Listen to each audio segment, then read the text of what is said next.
Maayong buntag mga higala and welcome to Let's Learn Cebuano. For today's lesson, it will be a very useful lesson about practical objects. It's about money. How do we say money in Binisaya or in Cebuano? So repeat after me. Kwarta. Kwarta. Or sapi.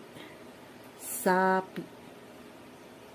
So if you want to say, I have no money, you say, wa ko'y kwarta. Or, wa ko'y sapi.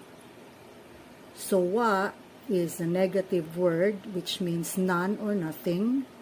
Ko is I, and kwarta is money. So, repeat, wa ko'y kwarta.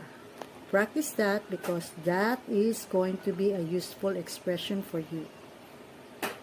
So, if you're a foreigner and you claim wa ko'y kwarta, avoid being flashy because nobody will believe you that you have no money. So that is just a tip from a local.